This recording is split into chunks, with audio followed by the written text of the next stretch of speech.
Welcome back, everyone, to the channel here as we have my fourth and final installment of my conference power rankings going into and bleeding into the summer here. This is the Big 12. I've already done the Big 10, SEC, and ACC in that order. If you want to go watch those, go check them out. I know that these videos tend to be a little bit longer, but they're well worth it. Trust me, I put a lot of effort into these videos. So if you haven't already, subscribe down below. Without further ado, let's just dive right in. Okay, so we do have to go through the bottom half of the Big 12 first, which I know is not everyone's favorite, and feel free to skip over. But we have to start somewhere, and we're going to start with Cincinnati here. Cincinnati comes in locked in here at number 16 out of 16 teams in the Big 12. They went 5-7 last year, which was all right, but I really do not like their head coach. I think they have the worst head coach in the Big 12 in Scott Satterfield. I don't like his staff either. The defense last year allowed just about 27 points per game, which was pretty abysmal. In the portal, they did not do really anything of note. They brought in a couple transfers, they weren't particularly big time guys, except maybe Joe Cotton, who was rated as a 4-star tackle that committed during the spring cycle. So he'll probably start at tackle. I'm really not that impressed with Brendan Sorsby. I don't think he's that great of a player, and they lost a ton of talent last year too. They lost every single wide receiver. Well, let me put it this way. The only returning wide receiver from last year is Barry Jackson Jr., and last year he had 3 catches for 22 yards. He's the only he's the only receiver that returns for them. Along that train of thought, you could say their leading rusher last year was Corey Kiner, who was actually a pretty good running back. He's gone now. He carried the ball 204 times for over 1,150 yards. So he had great production last year, but they lose him. They do gain Tawi Walker, who was the backup at Wisconsin last year. He showed flashes, but he will not be someone that will go for over 1,000 yards like they had last year. And Corey Kiner kind of saved them, had a lot of rushing yards on that, and they don't bring back a whole lot on the defense, and I just really don't like this Cincinnati team this year. Prove me wrong in the comments, but I just don't. Next up here, we have the Oklahoma State Cowboys. Now, they were really low last season. A disastrous season. They went 3-9, 0-9 in Big 12 play, snapping an 18-year winning streak. And some people might say Mike Gundy's on the hot seat. I would say that he's unfireable, in my opinion. I don't think he's Oklahoma State royalty. He'll be in their Hall of Honor, whatever they do down there. He's one of the legends in Oklahoma State history. So I don't think he's fireable, but I do think that his time at Oklahoma State is running short. I think that a number of ways they could get around it is they could ask him to retire. They could ask him to go out on his own accord. So I think that's definitely in play if they have another bad season this year. The lower ranking here is due to a lot of turnover. You got Zane Flores and transfer in Hawes Haney from TCU. Those guys are going to be battling it out. I'm not super impressed with either. I think Hawes Haney has a higher ceiling, while Zane Flores might keep the turnover ratio down. But again, I thought that of Alan Bowman last season, and he was probably one of the worst starting quarterbacks to play at the Power 4 level. So the passing situation really not ideal right now, and especially so because they lost their top 5 players in receiving yards as well. Deshaun Stribling, most importantly, there he went for 882 yards last season, 6 touchdowns. Brennan Presley, who went for over 750 yards, who had 7 touchdowns, led the team in receiving touchdowns. So you lose a ton of really experienced guys. I did like the additions of Jalen Lloyd and Christian Fitzpatrick as well, though, at that wide receiver room. So a lot of turnover, but you bring in some guys who I think could step up. The interior offensive line is totally revamped. I can't say that I love it. This offensive line, I can't say that I trust it. Their running back will be the backup from last season, Trent Howland. A lot of people had Ollie Gordon as this all-American type of player. He didn't live up to that standard, but he did get over 1,000 all-purpose yards. He had 880 rushing yards That was well over 600 yards behind Trent Holland, who will start this season. So they are losing a ton of production at the running back position. On defense, really poor numbers, really poor grades here for the Oklahoma State defense. And there's obviously some people going, some people coming in. Most notably, Kyron Duhon coming in at the defensive end position. I think that he will do fine. Other than that, this defense isn't looking great, which is why I have him pretty low. Willie Fritz's Houston Cougars are up next here at number 14. They went 4-8 last season in their first season in the Big 12. Obviously, there was a talent issue. There was an issue of assimilation to the Big 12. You're just playing higher ranked teams than you were in the AAC. We'll give them their grace period for that. I have them lower, though, because of all the turnaround. They have a ton of new starters in on the offense. Near every single starter this upcoming season will be a transfer. Now, that could be really good, but I err on the side of caution with this one, especially when you have your whole offensive line coming from all different places. Your quarterback doesn't have any rapport with any of the wide receivers or the tight ends or even the running back. So I really struggle to believe that this offense is going to be cohesive enough for them to win big games. Now, what they do have going for them is Connor Wegman. He was a quarterback, really a 5-star rated player in high school who kind of failed out at Texas A&M, but you could say Texas A&M also failed him too. Just the way they used him, in my opinion, was not great, and they moved on. It is what it is. But Connor Wegman ends himself up at Houston here, and I think that he has the potential to do really good things with Houston in this spread offense. At tight end, I really like their tight ends. They got Luke McGarry in the portal. He's a 3-star, and they got Tanner Kozol at tight end. I think I might have butchered that last name, from Wisconsin. He was their highest rated commit in the portal, which is very good news for them. On the defensive side of the ball, really that there aren't that great numbers from them from last season. They were pretty bad on defense, and like I said, they lost a lot of players such as AJ Halsey, Jeremiah Wilson, and the like. Now they do bring back Brandon Mack II, who was tied with the league, the team lead in sacks with 3 last season. So they do bring back some experience on that defensive line. But overall, I'm very concerned about this Willie Fritz-led team. But I think that they have the most potential for wins out of the 3 teams that have been talked about thus far.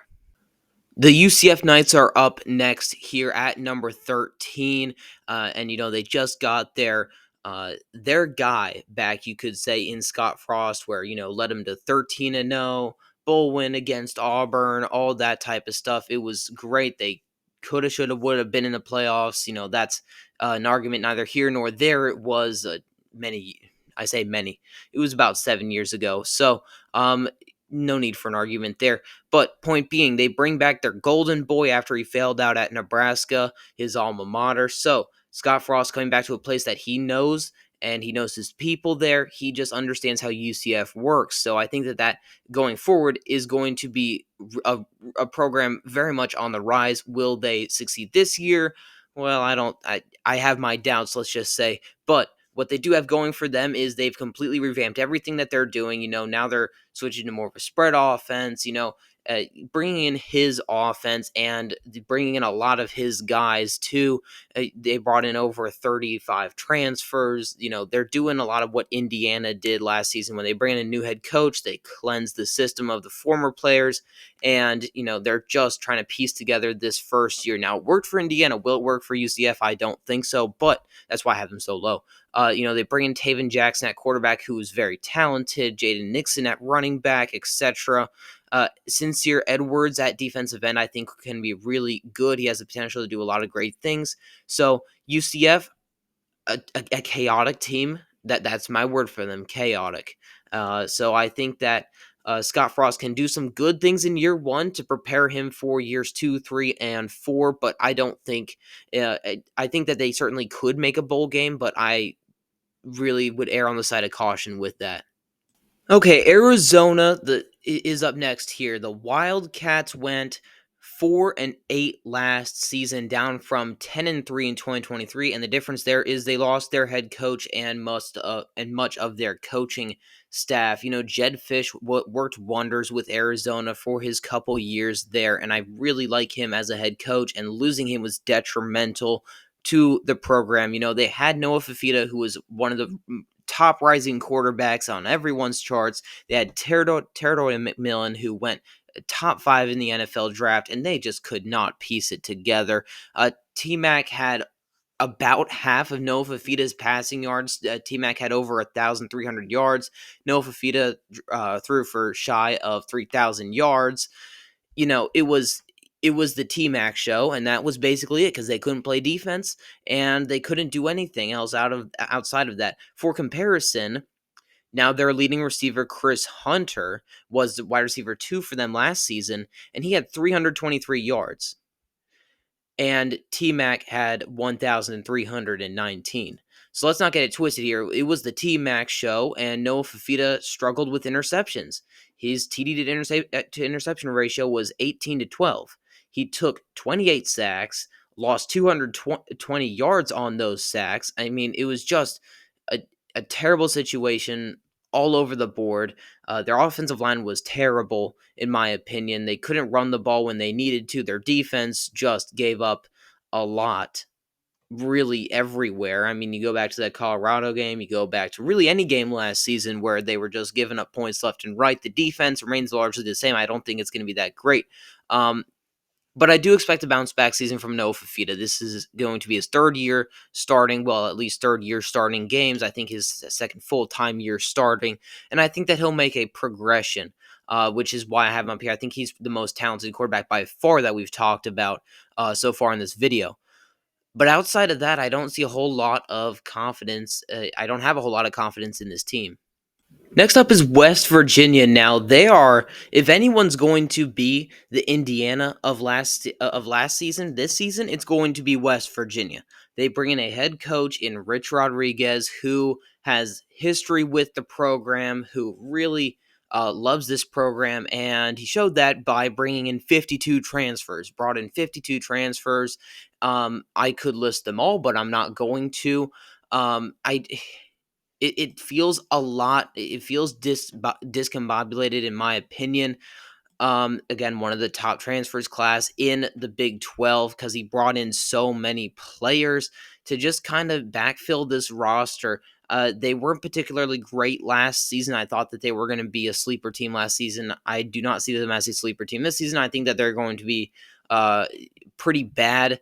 I just think that they probably have the best head coach that we've talked about so far in the video, and Rich Rodriguez. I think very highly of him. So West Virginia, just one of those teams where it's just like you got to order these teams in some order. I came out on the higher end of the bad teams with West Virginia.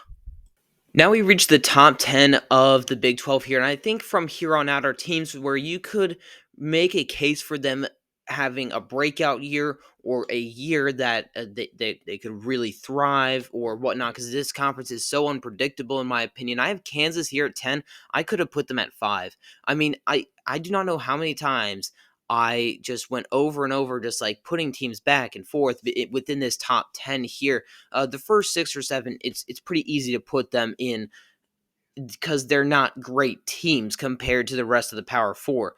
No disrespect to the teams that we just talked about. I mean, I drew out plenty of positives for them. But here, let's just talk about Kansas. I mean, I could have put them as high as 5. I think I did put them as high as 5 at some point over the spring when I was compiling these. But I think that their defense is really suspect, I think, to me. They bring in one good linebacker in Bengali Kamara in the portal. Outside of that, I really don't trust their secondary. So I think that the defense is suspect. Now, they do bring back most of their defensive line, their front 4, so that is good. But like I said, I don't trust that secondary enough to really buy stock in their defense. Now, on offense, they do bring back a lot of their offensive line, which is great. Jalen Daniels will have to have a bounce back year, in my opinion. I thought very highly of him, but it just didn't really work out. He had a touchdown to interception ratio basically 1-to-1. It was 14-12. Threw for under 2,500 passing yards, which was not good. Though he did run for 447 yards, which that is his trait. He is a dual threat quarterback, but he's going to have to improve. His numbers will have to improve. They do lose their top rusher in Devin Neal. They lose their top corner. But I do like the addition of LaShawn Williams at running back. I really like that. Cam Pickett, Emmanuel Henderson Jr., and Bryson Canty should all look to start probably at the wide receiver position. All of them are transfers. So who knows with this team? It all rides on Jalen Daniels, in my opinion. They could get to 7 or 8, even 9 wins if Jalen Daniels pans out. But if they don't, their floor is really low, in my opinion. Now we have Colorado. The Buffaloes, I settled with them here at 9. I had them at 7, moved them back to 10, moved them up to 9. I thought they were in this range, but you could honestly make a case for them being top 5 for me, and I probably wouldn't disagree with you on them, but I had them here because of defensive questions, in my opinion. Also, they lost an amazing amount of talent. They lost all of Dion's babies, which I say that sarcastically, but it is true. They lost a lot of really good players who Dion brought up and basically raised. Travis Hunter, he basically raised Travis, basically raised both of his kids. So I think that they lose a lot of production there. Caden Salter has to pan out at quarterback because if he doesn't, this team is in trouble, in my opinion. They bring in a lot of new guys on the offensive line like they do every year. So that offensive line, like we saw last year, was pretty discombobulated when it came up against really good defensive lines, i.e. go to the Huskers game, to the Nebraska game. Zach Atkins, transferring at tight end, I think could be really good.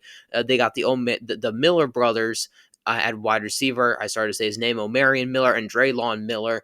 So both of them can be good. Jordan Seaton is a stud, though. I mean, the rest of the offensive line could fall apart, but Jordan Seaton might be able to take on the whole defensive line by himself. He's that good.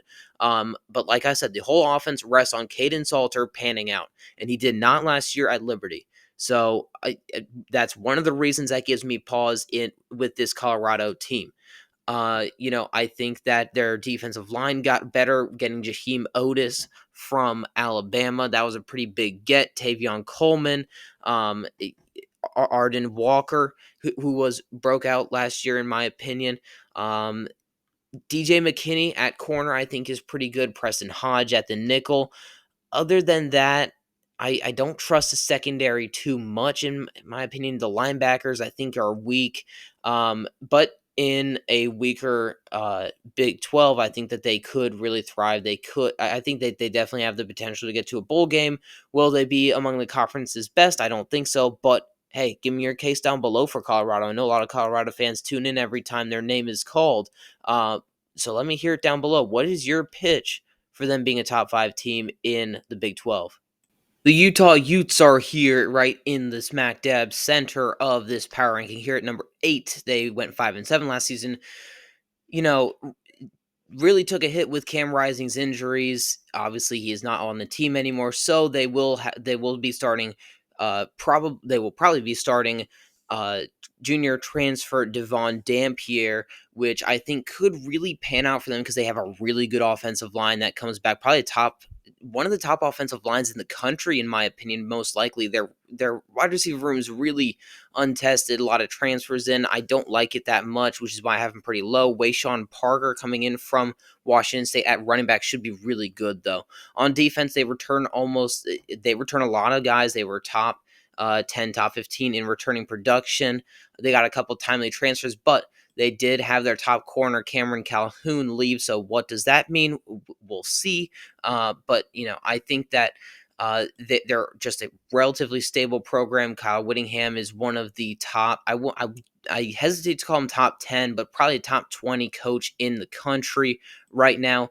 So the Utes have a lot of things going for them. I think that their floor is really high, but I think their ceiling is kind of low, in my opinion. All right, next up here at 7 is the Iowa State Cyclones. Now, Iowa State did a phenomenal job last season, double-digit wins, made it to the Big 12 title game under Matt Campbell. Great breakout season for them. They are top one of the top teams in returning production as well. They bring back quarterback Rocco Becht, starting running back from last season Carson Hansen. Pretty much their whole offensive line comes back as well. But on offense, what does scare me is that they do lose their top two wide receivers that really made a name for themselves last season in Jalen Noel and Jaden Higgins.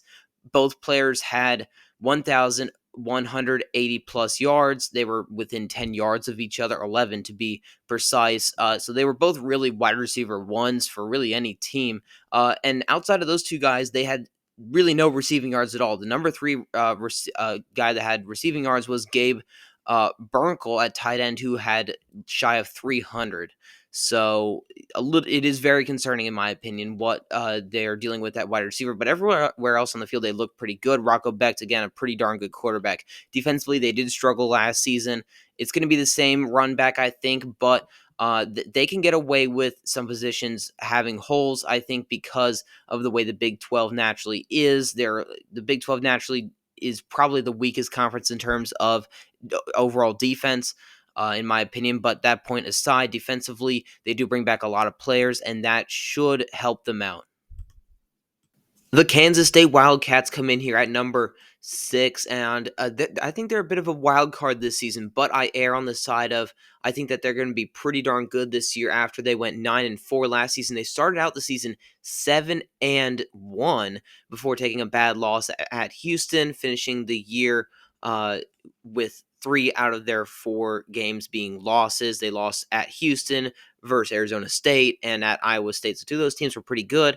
But the loss at Houston was a pretty bad one. But they did start 7-1. They beat Colorado, they beat Kansas, West Virginia, and I think that they can build on that momentum here. Avery Johnson played really well last year. He threw for over 2,700 yards. He ran for over 600, had 7 touchdowns on the ground. He does have an interception problem. He threw for double-digit interceptions, took double-digit sacks. So that's just all part of the job. But Avery Johnson going to have to take that next step up. They get Dylan Edwards back at running back. That's pretty huge. DJ Giddens led the team in rushing last year, but Dylan Edwards, I think, can really step up and make a huge difference this year. On only 74 carries last year, he had over 540 yards. So I really like that. Outside of those two key positions, you bring a lot of the offensive line back. The portal was not great to them as they did not get anyone above a 3-star, and it was one of the lower-ended ones in the Big 12. I think it was, I don't even know if it was top 50 or not. Needless to say, they bring back a lot of their defense, a lot of the front 7 returns, really all of it returns. So I think that Kansas State has a real shot at contending in the Big 12 this year if you get Avery Johnson to make that big step up. The Baylor Bears are here at number 5. So starting out our top 5 here, and honestly, I could have had them higher. If you go back to last year and you talked about head coaches who were on the hot seat, you'd get Billy Napier and you'd also get Dave Aranda. Those were the two guys talked about the most who were probably going to get fired by the end of the season. And both coaches ended up turning it around, but we're talking about Baylor here, and Dave Aranda completely switched the narrative, went from having a losing season to an 8-5 season last year, beat BYU, which is a great win, Oklahoma State, etc. Isaiah Robertson returns, and he was a really, really good quarterback last season, in my opinion. Kept the turnovers to single digits, so 8 interceptions, really not that bad. You could be without a couple, but so he threw for over 3,000 yards, 28 touchdowns. Completion percentage was a bit low at 62.2, but he was a really, really good quarterback, broke out for them last season, and a lot of people have them as one of the top quarterbacks in the country. I know I do. I have him in my top 15. I don't think he's quite top 10, but I have him around 11 or 12 in my rankings. Now, when it comes to the supporting cast around him, I don't think it gets much better than what he has right now. They brought in Kobe Prentice from the portal, which is huge, a huge addition for them from Bama, and they bring back their top 2 pass catchers in Josh Cameron and Ashton Hawkins. Cameron went for over 750 yards, and Hawkins went for over 560, so they're bringing back a lot of production there, and Cameron led the team with 10 touchdown catches. Now, on the ground, they bring back their top 2 running backs. That would be Bryson Washington and Dawson Pendergrass. Washington ran for over 1,000 yards. Premier back, ran for 12 touchdowns. Really awesome player. And Dawson Pendergrass, one of the most underrated running backs in the country, he ran for over 670 yards as a backup, which is really, really good. And when you talk about the defense, you got to go to that front seven. The front seven last year, they were top 15 against the run, and I think that continues. They didn't lose a whole lot of players, and I think that their momentum and Dave Aranda's great coaching is going to lift them up to new heights this season. I think when you talk about the top end talent on their team, they're some of the best in the Big 12. Really, I think they're right up there with Arizona State, who will be up at the top here, as you will see very soon. I just think that they got a couple questions in the secondary, and I'm not sure if I'm totally sold on them, but the amount of production they're bringing back really has me confident in putting them top 5 here. The Sonny Dykes led TCU Horned Frogs are up next at number 4, and just like Baylor, they bring back a ton of production. They were definitely an air raid type of team that Sonny Dykes likes to use, and Josh Hoover, who returns at quarterback, threw last year for 3,949 yards. He was 51 yards shy of 4,000. So really great season last year for him, and he's going to keep building off of that as well. If he can keep the turnover numbers down, I think that he is just about ready to explode onto the scene. Now, at wide receiver, they lost a couple guys, but they do retool in getting 4-star Jordan Dwyer out of the portal and 3-star Joseph Manjack IV out of the portal. Great name, by the way. At tight end, I really like DJ Rogers. And on the defensive side, they retain a ton of players, including Bud Clark, at free safety. He led the team in interceptions. They bring back Devine Deal, who led the team in sacks last year, and Namdi Obiazor, who was second on the team in tackles. So they bring back a ton of production, both on the offense and defensive side of the ball, and I'm excited for their season. And they were going to show up eventually. The Texas Tech Red Raiders are here at number 3. And the reason I don't have them at 1, like some people do, is because I'm just not quite sold on the quarterback yet. Brehen Morton at quarterback, he had decent numbers last year. He threw for 3,300 yards, kept the interception total decently down. And overall, he was a good quarterback last year, but I don't know if he's going to be able to take that step up. I hope he does, and I think that he will. But I'm just not quite sold on him just yet. And they bring back so much, and everyone knows what they did in the portal. They went and got the best players available because of all the NIL that they have. Needless to say how they got them, they're in. And David Bailey, one of the top edge rushers, Romello Height, the other top edge rusher. They got 2 of the best edge rushers in the portal. They got one of the best tackles in Howard Sampson, one of the best interior offensive linemen in Hunter Zambrano. Again, a great tackle, a great defensive lineman. They got Micah Hudson in. Quentin Joyner at running back, I really do like. You just go down the list of all the players that they got, and you're just never ending 4 stars that are on this team that will be competing. But I mean, among the ones that I like, I really do like Quentin Joyner at running back. I think he's a perfect fit for this offense, kind of a scat back type of thing. And I think that he's really good catching the ball out of the backfield. He's great on those outside runs. And I think that's exactly what Texas Tech wants to do with their running back. On the defensive side, they definitely beefed up the defensive line. I think it's one of the best ones here in the Big 12. Little concerned about the secondary. They do bring in some transfers right there in the secondary, but I do think that the secondary is a little area of concern. The offensive line will be one of the best ones in the country, I think, in my opinion, and that'll really help out Brehen Morton, and that'll really help out Quentin Joyner. So Joey McGuire's got this program firing on all cylinders, both off the field and on the field. So I think that they have a real good chance of making it to the Big 12 championship game and possibly even further. Next up is the Kalani Sitake led BYU Cougars. BYU finished 11-2, and they were just really, really good last year. Quarterback Jake Retzlaff was really good, and he returns, which is critical. And while we talk about the returners here, let's talk about the whole entire roster because everyone returns. Now, also with that, they had the worst not recruiting. They had the worst transfer portal class in the Big 12, but they weren't concerned with that. They were concerned with retaining all their players and their starters from last season, and they did exactly that. LJ Martin back at running back, like I said, Jake Retzlaff back. The whole defense is pretty much back, and the offense is pretty much all the way back as well. The offensive line should be really, really good. And Kalani Sitake, man, he's one of those top head coaches that no one talks about. BYU is always a really hard place to play at, and everyone knows how they just dismantled Colorado after Colorado brought everyone in to play that bowl game, and they just dismantled them,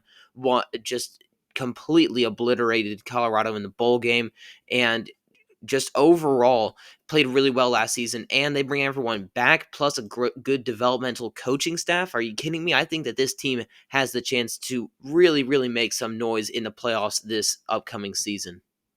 And last but certainly not least is the number one ranked, according to me, Arizona State Sun Devils. Obviously went 11-2 last season, almost beat Texas. Everyone knows their story from last season.